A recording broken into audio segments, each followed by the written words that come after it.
ಬೆಸ್ಕಾಂ ಅಧಿಕಾರಿಗಳ ನಿರ್ಲಕ್ಷ್ಯಕ್ಕೆ ಬಾಲಕನಿಗೆ current shock ಹೊಡೆದಿದೆ. ಮನೆ ಮುಂದೆ ಇದೆ ಹೈ ಟೆನ್ಷನ್ ವೈರ್. ನೋಡಿ, ಕೈಗೆಟುಕುವ ರೀತಿಯಲ್ಲಿ ಇದೆ ದೊಡ್ಡದಾದಂತಹ ಡೇಂಜರಸ್ ವೈರ್. ಆ 3ನೇ ಮಹಡಿಯಿಂದ ಪೊರಕೆಯೊಂದನ್ನ ಕೆಳಗಡೆ ಎಸೆದಿರ್ತಾನೆ ಆ ಬಾಲಕ.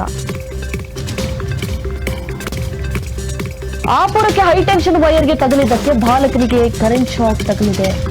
ತಕ್ಷಣ ಇದ್ದಕ್ಕಿದ್ದಂತೆ ಬಾಲಕನಿಗೆ ಕರೆಂಟ್ ಶಾಕ್ ಹೊಡೆದಿದೆ. ಕ್ಯಾರ್ಪುರಂನ ಅಯ್ಯಪ್ಪ ನಗರದಲ್ಲಿ ನಡೆದಿರುವಂತಹ ಘಟನೆ ಇದು. ಬಾಲಕನಿಗೆ ಅಷ್ಟೇ ಅಲ್ಲದೆ ಇಡೀ ಬಿಲ್ಡಿಂಗ್ಗೆ ಬೆಂಕಿ ಹೊತ್ತಿದೆ. ಟಿವಿ, ವಾಷಿಂಗ್ ಮೆಷಿನ್ಗೆಲ್ಲ ಕರೆಂಟ್ ಶಾಕ್ ಹೊಡೆದಿದ್ದು ಸಂಪೂರ್ಣವಾಗಿ ಭಸ್ಮಗೊಂಡಿದೆ. ಬಾಲಕನ ದೇಹ 80% ಸುಟ್ಟಿದ್ದು ಆಸ್ಪತ್ರೆಗೆ ದಾಖಲಿಸಿದ್ದಾರೆ, ಚಿಕಿತ್ಸೆಗೆ ಒಳಪಡಿಸಿದ್ದಾರೆ. ಸದ್ಯ ಬಾಲಕನಿಗೆ ವಿಕ್ಟೋರಿಯಾ ಬರ್ನಿಂಗ್ ವಾರ್ಡ್ನಲ್ಲಿ ಚಿಕಿತ್ಸೆಯನ್ನ ಕೊಡಲಾಗ್ತಾ ಇದೆ. ಮನೆ ಮುಂದೆ ಹೈ ಟೆನ್ಷನ್ ವೈರ್ ಇರೋದು ಘಟನೆಗೆ ಕಾರಣ ಅಂತ ಹೇಳ್ತಿದ್ದಾರೆ ಅಲ್ಲಿರುವಂತಹ ಸ್ಥಳೀಯರು. ಕ್ಯಾರ್ಪುರಂ ಪೊಲೀಸರು ಭೇಟಿ ಕೊಟ್ಟು ಪರಿಶೀಲನೆ ನಡೆಸಿದ್ದಾರೆ. ಮೊನ್ನೆ ಸಂಜೆ ನಡೆದಿರುವಂತಹ ಘಟನೆ ಇದು. ಕ್ಯಾರ್ಪುರಂ ಪೊಲೀಸ್ ಠಾಣಾ ವ್ಯಾಪ್ತಿಯಲ್ಲಿ ನಡೆದಿರುವಂತಹ ಘಟನೆ. ಬೆಸ್ಕಾಂ ನಿರ್ಲಕ್ಷ್ಯಕ್ಕೆ ಬಾಲಕನಿಗೆ ಕರೆಂಟ್ ಶಾಕ್ ಹೊಡೆದಿದೆ. ಆ ಬಾಲಕನಿಗೆ ಏನು ಗೊತ್ತು ಈ ಹೈ ಟೆನ್ಷನ್ ವೈರು ಇದು ಶಾಕ್ ಹೊಡೆಯುತ್ತೆ ಬಿಡುತ್ತೆ ಅಂತ ಹೇಳಿ. ರಸ್ತೆಯಲ್ಲಿ ಹೋಗ್ತಾ ಇರ್ಬೇಕಾದ್ರೆ ಹೈ ಟೆನ್ಷನ್ ವೈರ್ಗಳು ಎಷ್ಟರ ಮಟ್ಟಿಗೆ ಬಿದ್ದಿರುತ್ತೆ, ಅದನ್ನ ತೆರವುಗೊಳಿಸ್ಬೇಕು. ಏನೂ ಇಲ್ಲ, ಅದನ್ನ ನೋಡಿ ಸುಮ್ಮನೆ ಇರ್ತಾರಲ್ಲ ಅಧಿಕಾರಿಗಳು. ಏನು ಹೇಳ್ಬೇಕು ಅಧಿಕಾರಿಗಳಿಗೆ? ಕೈಗೆಟುಕುತ್ತೆ ಆ ರೀತಿಯಲ್ಲಿ ದೊಡ್ಡದಾದಂತಹ ಡೇಂಜರಸ್ ವೈರ್ಗಳು. ಆ ಬಾಲಕನಿಗೆ ಏನು ಗೊತ್ತ್ರಿ? ಆ ಪೊರಕೆಯೊಂದನ್ನ ಕೆಳಗಡೆ ಬಿಸಾಕಿದ್ದಾನೆ. ಆ ಪೊರಕೆ ಹೈ ಟೆನ್ಷನ್ ವೈರ್ಗೆ ತಗಲಿದೆ. ಆಮೇಲೆ ಬಾಲಕನಿಗೆ ಕರೆಂಟ್ ಶಾಕ್ ಹೊಡೆದಿರುವಂತದ್ದು. ಇದಕ್ಕಿದ್ದಂತೆ ಆ ಬಾಲಕನ ದೇಹ ಸಂಪೂರ್ಣವಾಗಿ ಸುಟ್ಟು ಹೋಗಿದೆ. ಈಗ ಆಸ್ಪತ್ರೆಗೆ ದಾಖಲಿಸಿದ್ದಾರೆ. 90% ಸುಟ್ಟು ಹೋಗಿದೆ. ಬಾಲಕನಿಗೆ ಅಷ್ಟೇ ಅಲ್ಲ, ಬಿಲ್ಡಿಂಗ್ಗೂ ಬೆಂಕಿ ಹೊತ್ಕೊಂಡಿದೆ. ಬಾಲಕನ ದೇಹ 80% ಸುಟ್ಟಿದ್ದು ಆಸ್ಪತ್ರೆಗೆ ದಾಖಲಿಸಿದ್ದಾರೆ.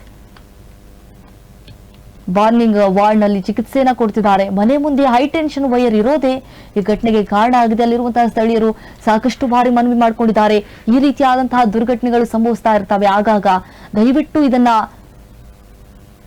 ಕೈಗೆಟಕದ ರೀತಿ ಮೇಲೆ ಹಾಕಿ ಅಂತ ಹೇಳಿದ್ರು ಕೂಡ ಅಧಿಕಾರಿಗಳು ನಿರ್ಲಕ್ಷ್ಯವನ್ನ ಮೆರೆದಿದ್ದಾರೆ. ಕೇರ್ಲೆಸ್, ನಮಗೆ ಅದಕ್ಕೆ ಸಂಬಂಧ ಇಲ್ಲ, ಏನಾದ್ರು ಮಾಡ್ಕೊಳ್ಳಿ. ಕ್ಯಾರ್ಪುರಂ ಪೊಲೀಸ್ ಠಾಣಾ ವ್ಯಾಪ್ತಿಯಲ್ಲಿ ನಡೆದಿರುವಂತಹ ಘಟನೆ ಇದು.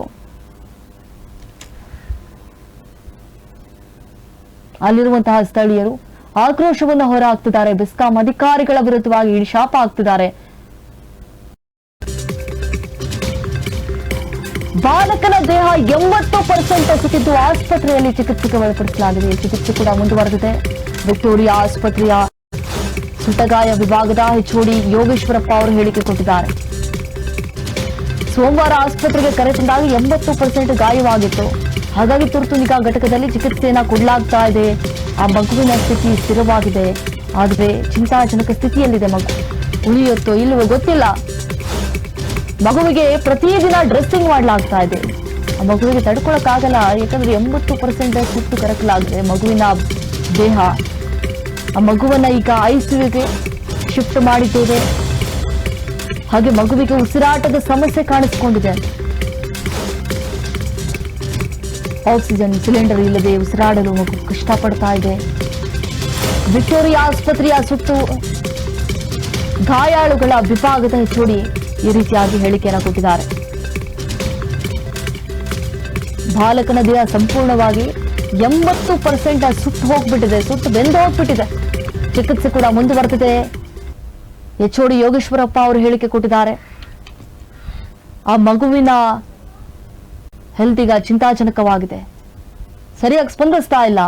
ತುರ್ತು ನಿಗಾ ಘಟಕದಲ್ಲಿ ಚಿಕಿತ್ಸೆಯನ್ನ ಕೊಡಲಾಗ್ತಾ ಇದೆ. ಮಗುವಿನ ಸ್ಥಿತಿ ಸ್ಥಿರವಾಗ್ಬಿಟ್ಟಿದೆ. ಪ್ರತಿದಿನ ನಾವು ಡ್ರೆಸ್ಸಿಂಗ್ ಮಾಡ್ತಿದೀವಿ. ಈಗಾಗಲೇ ICUನಲ್ಲಿ ಶಿಫ್ಟ್ ಮಾಡಿದ್ದೇವೆ. ಉಸಿರಾಟದ ಸಮಸ್ಯೆ ಕಾಣಿಸಿಕೊಂಡಿದೆ.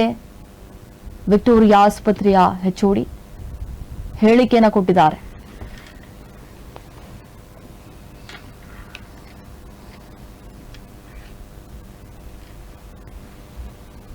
ಏನು ಕ್ಯಾರ್ಪುರಂ ಭಾಗದಲ್ಲಿ 53 ವಾರ್ಡ್ ಸಂಬಂಧಪಟ್ಟಂಗೆ ನಿನ್ನೆ 4 ಗಂಟೆಯಲ್ಲಿ ಎಲೆಕ್ಟ್ರಿಕಲ್ ಶಾಕ್ ಕೊಡ್ತಿದೆ ಒಂದು ಮಗುಗೆ. ಆಲ್ಮೋಸ್ಟ್ ಆಲ್ 90% ಬರ್ನ್ ಆಗಿ ಮಗುಗೆ ಪ್ರಾಣ ಹೋಗುವಂತ ಪರಿಸ್ಥಿತಿ ಇದೆ. ತುಂಬಾ ಸೀರಿಯಸ್ ಆಗಿ ಇವಾಗ ವಿಕ್ಟೋರಿಯಾ ಹಾಸ್ಪಿಟಲ್ ಅಡ್ಮಿಟ್ ಮಾಡಿದ್ದಾರೆ. ಏನು ಇಲ್ಲಿರೋಂತ ಅಧಿಕಾರಿಗಳು ಬೇಜವಾಬ್ದಾರಿತನದಿಂದ ಈ ಬಿಲ್ಡಿಂಗ್ ಹಿಂಗಂದ್ರೆ ಕಟ್ಟೋದಕ್ಕೂ ಅವಕಾಶ ಮಾಡಿಕೊಟ್ಟು ಇಲ್ಲಿರೋಂತ ಎಲೆಕ್ಟ್ರಿಕಲ್ ಇಂಜಿನಿಯರ್ಗಳು ಯಾರೋ ದುಡ್ಡು ಕೊಟ್ರೆ ಸಾಕು, ದುಡ್ಡಿಗೆ ಆಮಿಷಕ್ಕೆ ಒಳಗಾಗಿ ಎಲ್ಲದಕ್ಕೂ ಕರೆಂಟ್ಗೆ ಅನುಮತಿ ಕೊಟ್ಟು ಏನ್ ಸರ್ವಿಸ್ ಕೊಟ್ಟಿರ್ತಾರೆ ಈ ಬಿಲ್ಡಿಂಗ್ ಪೂರ್ತಿ ಶಾರ್ಟ್ ಸರ್ಕ್ಯೂಟ್ ನಿನ್ನೆ ಶಾರ್ಟ್ ಆಗಿ ಮಗು ಏನೋ ಪರಕೆ ಎಸೆಕ್ ಹೋಗಿ ಪರಕೆಯಿಂದನೇ ಇಡೀ ಬಿಲ್ಡಿಂಗ್ ಬರ್ನ್ ಆಗಿ ಗೋಡೆನೆ ಬಿದ್ದೋಗ್ಬಿಟ್ಟಿದೆ.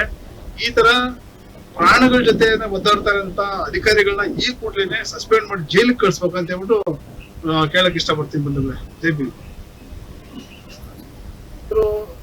10-year-old child Anant, 16th evening 7:30 ನಮ್ಮಲ್ಲಿ ಅಡ್ಮಿಟ್ ಆದ್ರು with around 70 to 80% burns.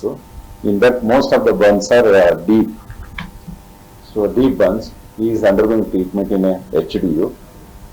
His condition is critical. So far it is stable. And we have shifted into ICU for a further treatment. He is undergoing treatment in the hospital.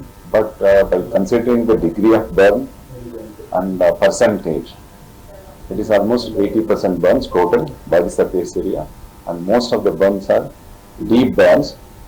So the condition is critical. So chances ಈ ತರ ಕೇಸ್ಗಳು ನೋಡಿದಾಗ ಯಾಕಂದ್ರೆ ಇದು ಚಿಕ್ಕ ಹುಡುಗ ಆಗಿರೋದ್ರಿಂದ recovery ಆಗೋ ಚಾನ್ಸಸ್ ಎಷ್ಟಿರುತ್ತೆ?